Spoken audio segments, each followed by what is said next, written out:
تو اللہ دو طرح سے مدد کرتا ہے، ایک اسباب سے ہٹ کے، جیسے موسیٰ علیہ السلام کی مدد کی، کوئی سبب نہیں ہے، سمندر کو دو ٹکڑے میں ڈیوائڈ کر دیا، چلو بھائی چلو یہاں سے جاؤ، جب فرعون آیا دوبارہ ملا دیا اللہ نے۔ اس طرح سے بھی اللہ مدد کرتا ہے۔ اور ایک یہ کبھی کبھار ہوتا ہے، یہ اللہ کی عادت بولو نہیں ہے، عادت اللہ کی اسباب پیدا کرے گا۔ اللہ کی عادت کیا ہے؟ مثال کے طور پر آپ کمارے چھڑے چھاٹ اللہ سے دعا مانگ رہے ہو میں بھی صاحب اولاد بن جاؤں، تو ایسا نہیں ہوگا آپ کو حمل ٹھہر جائے اور بچہ پیدا ہو جائے، نا۔ یا کوئی لڑکی دعا مانگ رہی ہے اللہ بغیر شوہر کی اولاد دے دے، اولاد دے دے، کوئی آ کے مولوی صاحب کہیں گے تیرا دماغ خراب ہے، شوہر کے بغیر اولاد نہیں ملتی ہو کیا؟ معاذ اللہ نقل کفر کہ حضرت مریم کو بھی تو بغیر شوہر کے مل گئی تھی۔ بھائی وہ ونس اپون اے ٹائم، کبھی اللہ ایسا کرتا ہے کہ اسباب کے بغیر مدد کر لیتا، ونس اپون اے ٹائم، ورنہ ایسا نہیں ہوتا۔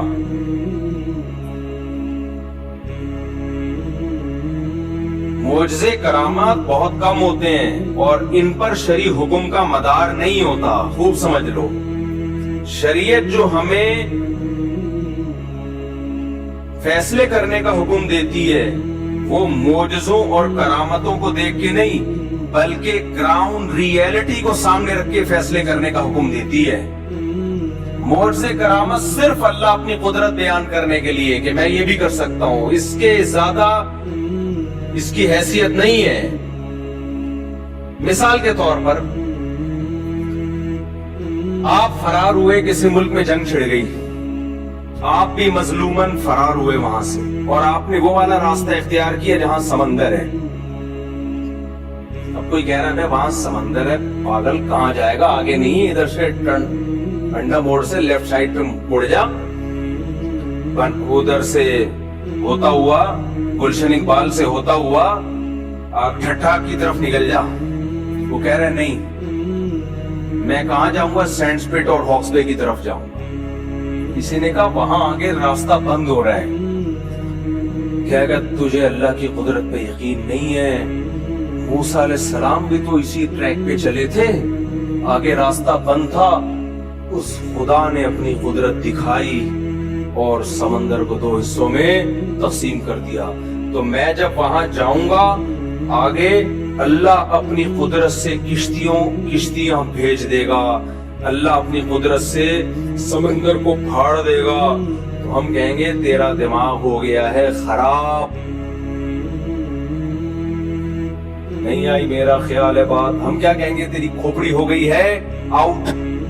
ہم کہیں گے بھائی موسیٰ علیہ السلام جان کر اس راستے پہ نہیں چلے تھے، بھول گئے تھے راستہ، چلے تو وہ اس ٹریک پہ تھے جو خشکی کا راستہ جاتا ہے، وہ راستہ ہی بھول گئے، بس اللہ نے اپنی قدرت دکھانی تھی۔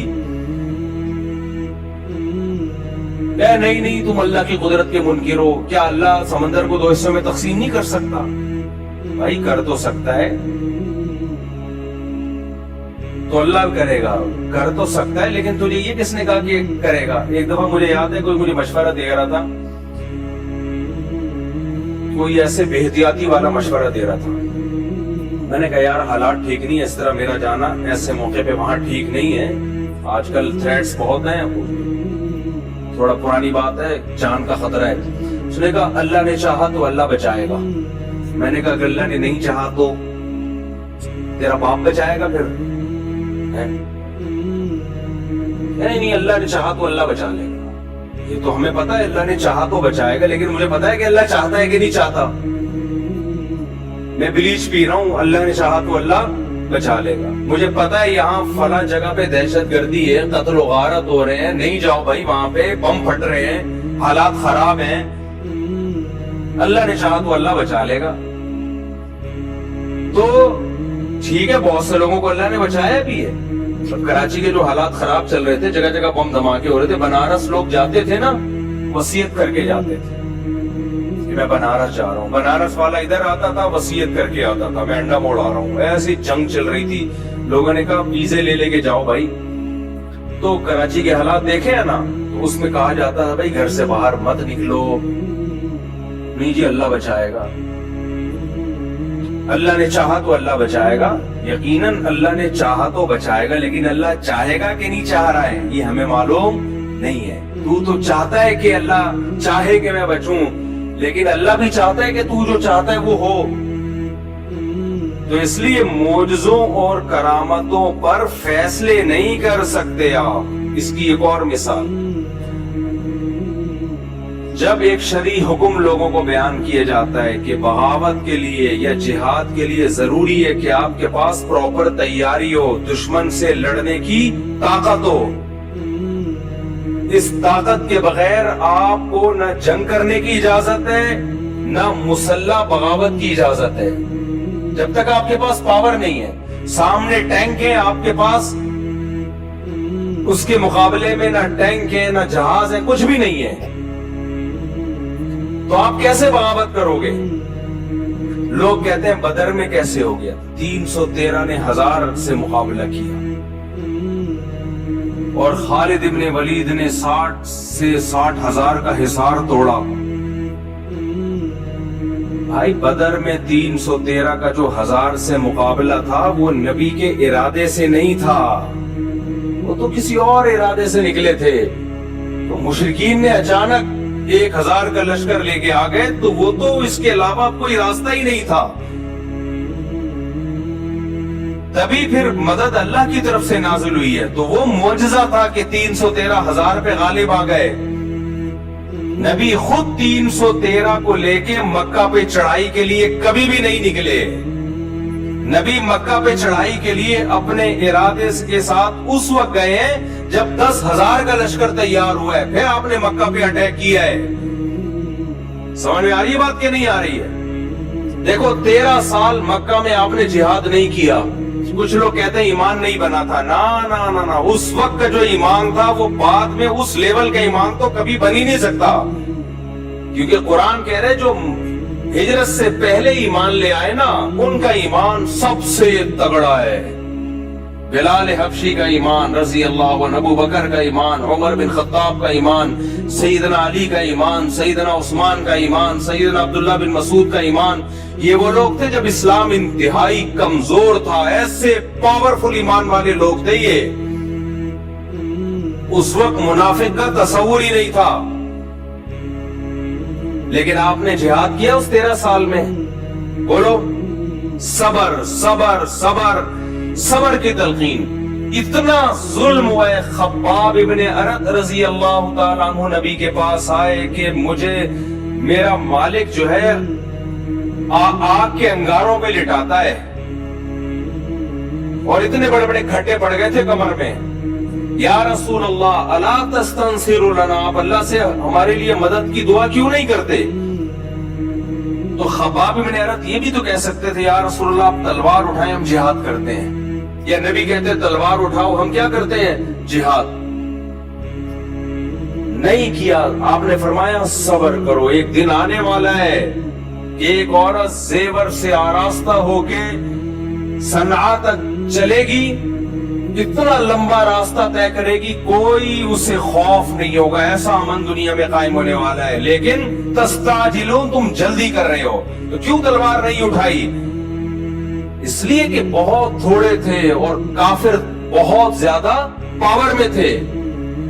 گراؤنڈ ریئلٹی اور اسباب کو سب سے زیادہ فوکس اسلام کرتا ہے، تبھی تو مسلمان دنیا میں مار کھا رہے ہیں، بیٹھے ہوئے پھینک رہے ہوں گے، بس باتیں کر رہے ہوں گے، کسی بھی چیز کا کوئی سبب اختیار نہیں کرتے،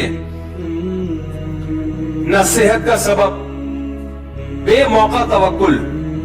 تو نبی نے مکہ میں 13 سال صبر کیا ہے، کیونکہ طاقت بولو نہیں تھی، اتنے سے لوگ نہیں لڑ سکتے بھائی، اتنوں سے۔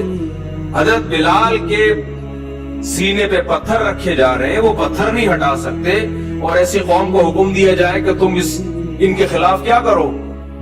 لڑائی شروع کر دو۔ وہاں اتنا کر سکتے تھے کہ جان بچا کے مکہ سے نکل جائیں، جان بچا کے کیا کریں؟ یہ نکلنا بڑا مشکل تھا، مکہ والے نکلنے نہیں دے رہے تھے، اس کے لیے آپ صلی اللہ علیہ وسلم نے پلاننگ کی ہے۔ جب مشرکین نے آپ کے قتل کا فیصلہ کیا تو اللہ نے وحی کی کہ اب آپ مکہ سے نکل جائیں کیونکہ یہ آپ کو قتل کرنا چاہتے ہیں. تو اس کے لیے بھی پلاننگ کی ہے کہ مکہ اور مدینہ کا جو راستہ تھا وہ استعمال نہیں کیا گیا کیونکہ مشرکین کو پتا تھا اسی ٹریک پہ چلے ہوں گے. نہ اپوزٹ والا راستہ جو مدینہ سے دور کر دیتا ہے اس راستے پہ آپ چلنا شروع ہوئے. تو آپ تو معجزہ اور کرامت آپ کے ہاتھ پہ تو معجزے ظاہر ہوتے تھے. آپ کہتے بھائی چلو نکلو یار. بچانے والا کون ہے؟ اللہ ہے بھائی. جس اللہ نے موسیٰ کو بچا لیا سمندر کے 2 ٹکڑے کر کے وہ مجھے کیوں نہیں بچائے گا؟ چلو نکلو. نا نا نا نا نا فرمایا یہاں سے نہیں ادھر سے جائیں گے تاکہ کسی کو شک ہی نہ ہو, کسی کو وہم ہی نہ ہو. تو معجزے اور کرامت کے واقعات سن کے نا صرف اللہ کی قدرت پہ ایمان لانا ہے ہم نے کہ اللہ کبھی کبھار اس طرح بھی مدد کر لیتا ہے. کرنا وہی ہے جو اسباب کہہ رہے ہیں. کتنے شوگر کے مریضوں کو دیکھا ہے رسگلے کھا رہے ہوتے ہیں, کہتے ہیں موت تو ایک دن لکھی ہوئی ہے اور اللہ ہے بچانے والا.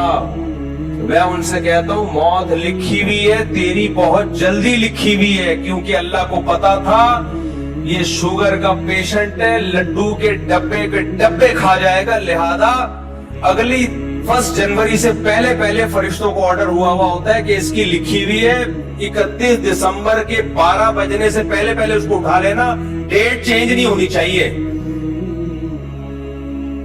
لکھا ہوا تو ہوتا ہے لیکن وہ لکھا ہوا ہماری حرکتوں کے حساب سے ہی ہوتا ہے. سمجھ میں آ رہی ہے بات کہ نہیں ہے؟ موت لکھی ہوئی ہے لیکن اس میں حرکتیں بھی لکھی ہوئی ہیں کہ اتنی جلدی مر جائے گا. کیوں؟ کام سارے مرنے والے کرے گا یہ, اس لیے کیا ہو جائے گا, جلدی مرے گا. تو موت کا ایک دن یقیناً متعین ہے لیکن اس کے اسباب بھی متعین ہیں.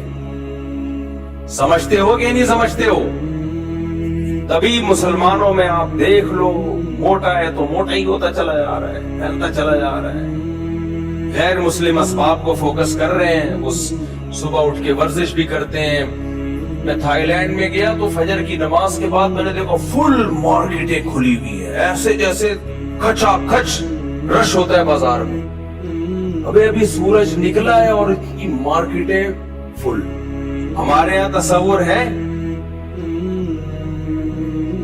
12 بجے بھی مارکیٹیں نہیں کھلی ہوتی. تو یہ قوم صحت مند رہ سکتی ہے؟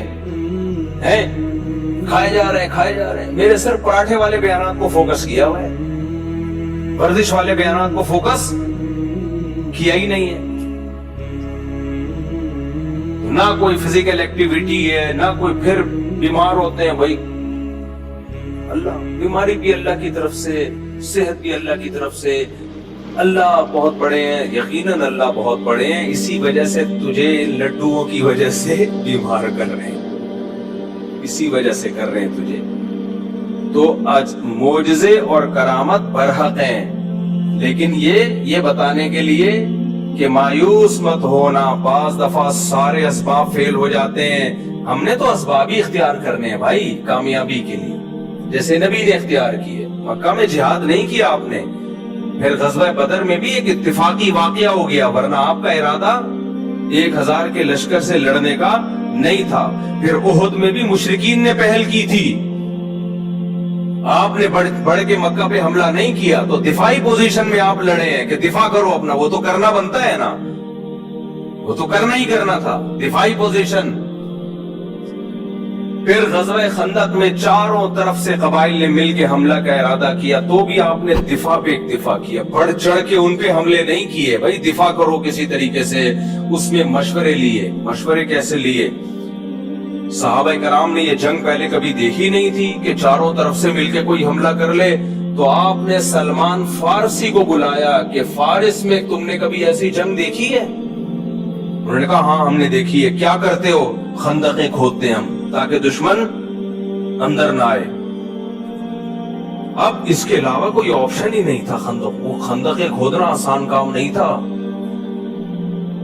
وہ ایسا نہیں ہے کسی بلڈنگ کے لیے ایک گڑھا کھودا جا رہا ہے, چاروں طرف وہ تمام ایریاز جہاں سے دشمن کے آنے کا خطرہ ہے اتنے بڑے گڑھے کھودے جائیں کہ دشمن کا اونٹ اور گھوڑا ان کو کراس کر نہ سکے. یہ آسان کام تھا, جبکہ مدینہ اکنامکلی اس وقت انتہائی کمزور تھا.